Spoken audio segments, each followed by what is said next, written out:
नमस्कार बच्चों। आज हम क्लास 9th की हिंदी का एक एमसीक्यू लेके आए हैं। ये चैप्टर नंबर 13 है स्पर्श बुक में से। ये कविता है वह बल्कि, और इसका नाम है नए इलाके में खुशबू रचते हैं हाथ। बहुत ही प्यारी कविता है अगर आपने पढ़ी होगी तो। और इस कविता में कवि ने उन खुशबूदार अगरबत्ती बनाने वालों के बारे में बताया है जो खुशबू से कोसों दूर हैं। ऐसा कवि ने इसलिए कहा है क्योंकि अगरबत्ती का कारखाना अक्सर किसी तंग गली में, घरों और सड़कों के किनारे, गंदी पानी के बहाव के लिए बनाए गए रास्ते के अपार या बदबूदार कूड़े के ढेर के आसपास होता है।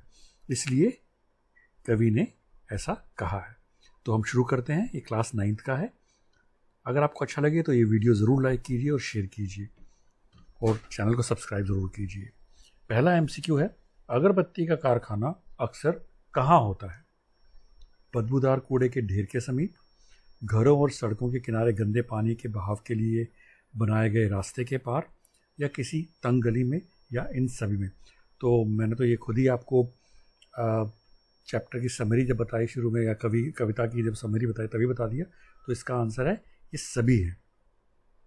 अब अगले सवाल पे चलते हैं। कवि पीपल लोहे के दरवाज़ों, खाली ज़मीन के आधार पर क्या पहचानना चाहता है? अपनी पैतृक ज़मीन को, उस स्थान को जहाँ पर उसे जाना है, या अपने पड़ोसियों के मकान को, या अपने खाली पड़े प्लॉट को? तो बच्चों आपने देखा होगा जो कवि है वो पीपल का पेड़, लोहे के दरवाजे या खाली ज़मीन के आधार पर ये पहचानना चाहता है कि जहाँ पे उसको जाना है वो कहाँ पे है। तो इसका सही जवाब है उस स्थान को जहाँ पर उसे जाना है वो उसको पहचानना चाहता है। अगले सवाल पे चलते हैं। कवि का खुशबू रचते हैं हाथ से क्या अभिप्राय है? कवि का खुशबू रचते हैं हाथ से ये अभिप्राय है कि वो गुलदस्ता बनाने वालों को इससे अभिप्राय कर रहा है, इत्र बनाने वालों को, या अगरबत्ती बनाने वाले हाथों से, या इनमें से किसी से भी उसका अभिप्राय नहीं है। तो खुशबू रचते हैं हाथ से कवि का अगरबत्ती बनाने वाले हाथों से अभिप्राय है। अगले सवाल पर चलते हैं। कवि के अनुसार तंग गलियों में कितनी अगरबत्तियां बनती हैं? लाखों, हजारों, या पूरे देश की अगरबत्तियां, या इनमें से कोई भी नहीं? तो बच्चों एज पर जो इस कवि के अनुसार जो तंग गलियां होती हैं वहाँ पे जो अगरबत्तियां बनती हैं वो पूरे देश को या पूरे देश के लिए बनती हैं। इतनी बनती हैं कि पूरे देश में बांटी जा सके। कवि को अंत में क्या उम्मीद है कि शोर शराबा कम होने का, मकानों का निर्माण कम होने का, किसी परिचित के आने का, या अपना घर मिल जाने का? तो बच्चों इस कविता में ना कवि अपना पुराना स्थान जो ढूंढने जाता है उसको मिल नहीं पाता। तो वो उसको उम्मीद होती है कि कोई ना कोई उसका जान पहचान का मिल जाएगा और उसको उसके स्थान पर ले जाएगा। तो इसका जवाब है किसी परिचित के आने का। अगला सवाल, नए इलाके में जाने पर कवि क्या भूल जाता है? फ़ोन करना, पढ़ना, सामान, या रास्ता? तो बच्चों ये तो बड़ा इजी सा एमसीक्यू लग रहा है मुझे कि नए इलाके में जाने पर कवि रास्ता भूल जाता है। अगले सवाल पे चलते हैं। खुशबू रचते हाथ कविता के कवि कौन हैं? अरुण कमल, सूर्यकांत त्रिपाठी निराला, जयशंकर प्रसाद, या सियाराम शरण गुप्त? ये आपको याद रखना पड़ेगा कि खुशबू रचते हाथ के कवि अरुण कमल हैं। अगले सवाल पे चलते हैं। तो अगला सवाल है, दूसरी बार आने पर क्या होता है? कवि अक्सर अपने मित्र का घर भूल जाता है, सभी लोग कवि को पहचान लेते हैं, या कोई कवि को पहचानता नहीं, या इलाके में भारी अंतर आ जाता है?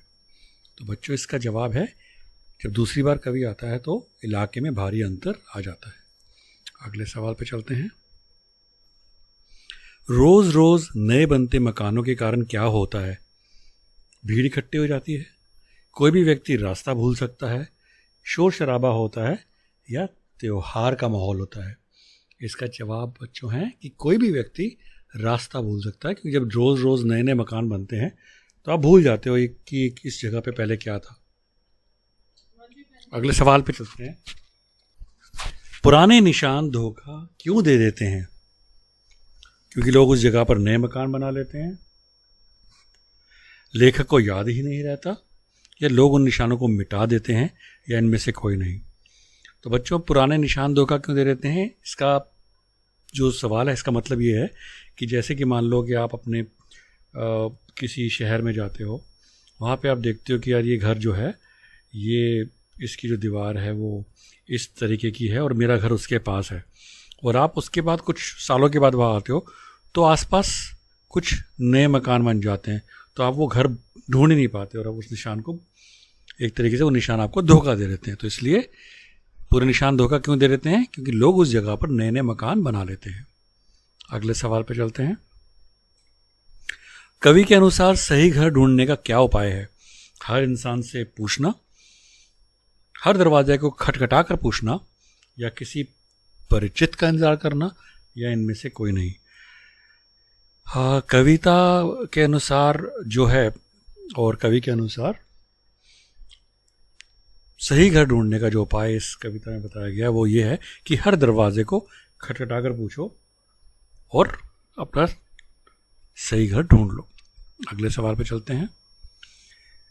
कवि के अनुसार रास्ता ढूंढने के लिए आप अपनी याददाश्त पर भरोसा क्यों नहीं कर सकते? शोर शराबे के कारण, याददाश्त कमज़ोर होने के कारण, अधिक मकानों के बन जाने के कारण, या इनमें से कोई नहीं? तो ये तो बड़ा इजी है, इसका जवाब यही है कि अधिक मकान बनने के कारण आप अपनी याददाश्त पर भरोसा नहीं कर सकते, क्योंकि आप पहचान ही नहीं पाएंगे नई जगह को। बसंत का गया पतझड़ में लौटने से क्या अभिप्राय है?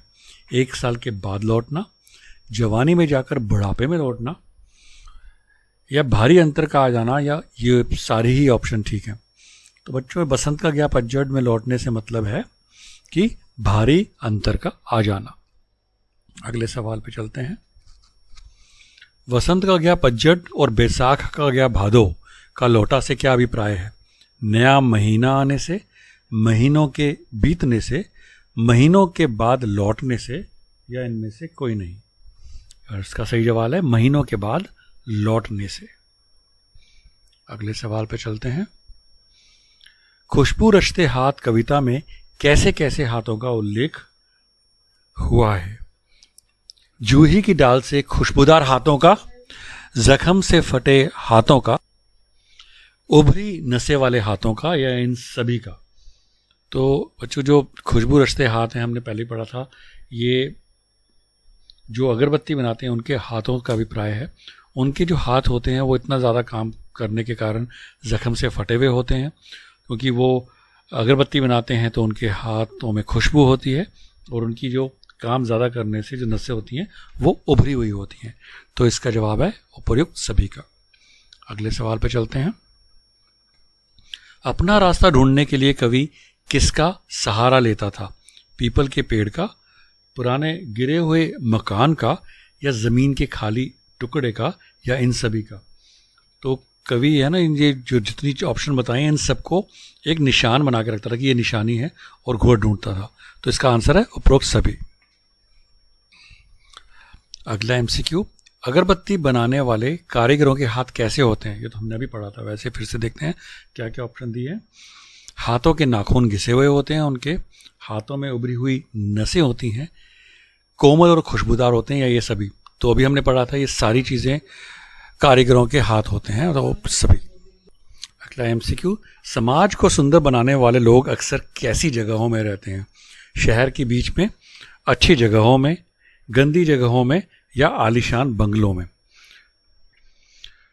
तो बच्चों, समाज को सुंदर बनाने वाले लोग अक्सर गंदी जगहों में रहते हैं, इस कवि ने इस कविता में ये बताया है। अगले सवाल पे चलते हैं। नए इलाके में कविता के कवि कौन हैं?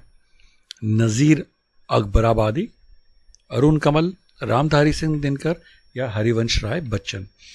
तो बच्चों, ये भी आपको याद रखना पड़ेगा, नए इलाके में कविता जो है उसके भी कवि अरुण कमल ही हैं। अगला सवाल। गंदे मोहल्ले के गंदे लोग किसकी खुशबू वाली अगरबत्तियां बनाते हैं, यानी कि गरीब लोग? रात रानी की, केवड़े की, गुलाब की, या इन सभी की? तो हम जानते हैं अगरबत्ती इन सब खुशबुओं में मिलती हैं। तो ये जो अगरबत्ती बनाने वाले लोग हैं इन सब की बनाते हैं।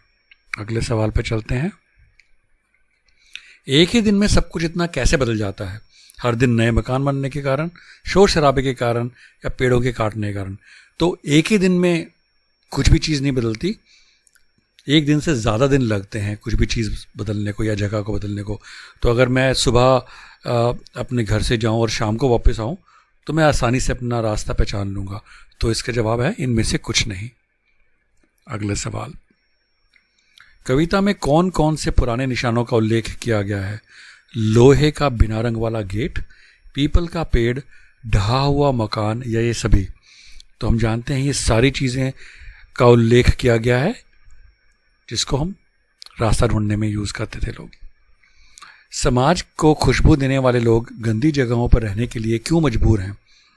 उनके पास इतना पैसा नहीं कि वे अच्छी जगह पर मकान बना सकें, उनको उपेक्षित नज़रों से देखा जाता है, उनका शोषण होता है, या ये सभी कथन सत्य हैं?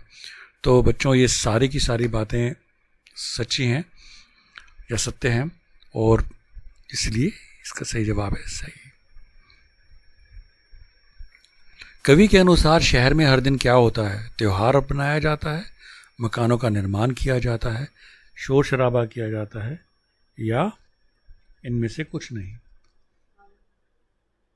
इसका सही जवाब है कि मकानों का निर्माण किया जाता है। अरुण कमल का जन्म कब हुआ था? सन 1950 में, सन 1956 में, या सन 1954 में, या सन 1952 में? अरे हमारे यहाँ पे एक गेस्ट आए हुए, हम उन्हीं से पूछते हैं। हाँ जी बताइए, आपको पता है अरुण कमल जी का जन्म कब हुआ था? 1954। ये हिंदी का पाठ है तो हिंदी में बताएंगे तो अच्छा लगेगा। आप हर चीज़ 1954, 1954 को 1954 बोलते हैं, गलत बात है। बच्चों हिंदी बोला कीजिए। सही जवाब है सन 1954 में। अगले सवाल पे चलते हैं, और ये बच्चों आखिरी सवाल है इस चैप्टर का। अगर आपको ये वीडियो पसंद आ रहा होगा तो ज़रूर लाइक, सब्सक्राइब और शेयर कीजिएगा। पुराने निशानों के मिट जाने से कवि को क्या परेशानी होती है? निशानों के मिट जाने से रास्ता खोजना मुश्किल है। पुराने निशान पुरानी यादों को ताज़ा करते हैं, ये उन्हें याद करता है, या इनमें से कोई नहीं? इसका सही जवाब बड़ा इजी है, आप समझ ही गए होंगे। निशानों के मिट जाने से रास्ता खोजना मुश्किल है। और बच्चों आपके एग्जाम्स के लिए all the very best and best of luck.